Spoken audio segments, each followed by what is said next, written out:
Le consulat a plusieurs objectifs, dont d'abord appuyer le Maroc pour montrer la marocanité donc, de la région. Deuxièmement également, nous avons, selon les statistiques, 5000 ressortissants sénégalais qui sont résidents ou en transit dans les régions du Sud.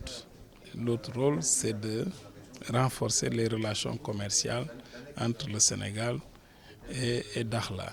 Et c'est dans ce cadre que je place le projet que j'ai indiqué tout à l'heure de le Sénégal sur la baie de Dakhla que nous sommes en train de planifier en relation avec nos hommes d'affaires également au pays, et la Chambre de commerce africaine et puis d'autres partenaires ici. Et je pense que cela pourra renforcer et élargir les relations commerciales. Parce que Dakar, en réalité, est à 1300 km de Dakhla. Voilà. Et donc, je pense qu'il faut nécessairement que les hommes d'affaires sénégalais puissent saisir les opportunités offertes par cette vision de Sa Majesté pour Dakhla à l'horizon 2030-2035. Le Maroc a commencé à nous assister en 61, au lendemain de notre indépendance.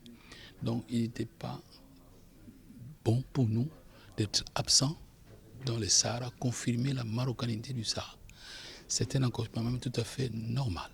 Dakhla, avec sa production de poissons, peut nourrir le marché congolais en poissons.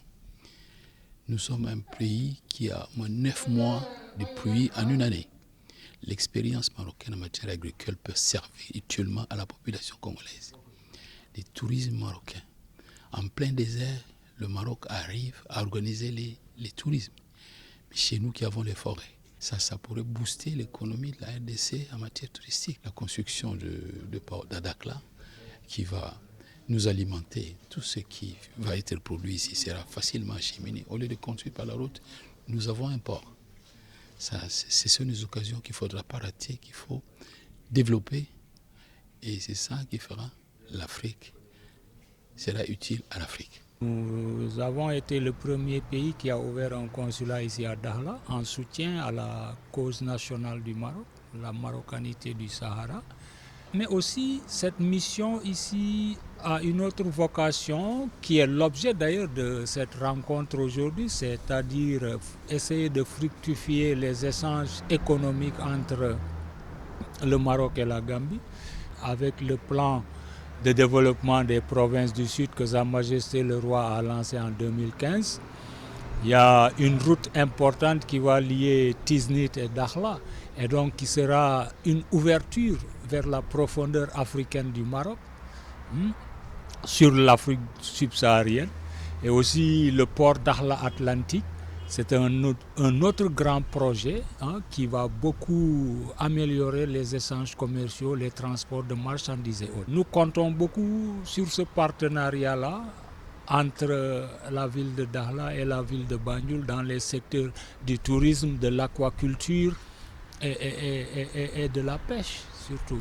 Mais aussi, il faut l'ajouter, la formation professionnelle des jeunes. Si la Gambie pouvait bénéficier de cette expertise de l'OFPT pour donner une qualification, une formation qualifiante aux jeunes Gambiens, ça serait une merveilleuse chose. La présence d'Haïti à Dakhla témoigne la volonté manifeste du gouvernement haïtien et de consolider les rapports existants entre les deux pays et puis encore d'appuyer la cause nationale de Maroc. Dakhla est vraiment une ville en calme, une ville avec beaucoup d'opportunités d'investissement. Et lors de l'ouverture du consulat général à Dakhla et de l'ambassade d'Haïti à Rabat, notre chancelier, le docteur Claude Joseph, a paraphé 2 accords, une feuille de route et un mémorandum facilitant la coopération entre les deux pays et basant sur la feuille de route, c'est sur la formation universitaire et des assistances techniques en matière dans des domaines clés tels que l'agriculture, l'énergie renouvelable, etc. La región de Dakhla es una región con mucho futuro en cuanto al desarrollo de Marruecos. Es una región que tiene muchas oportunidades a nivel industrial y a nivel comercial.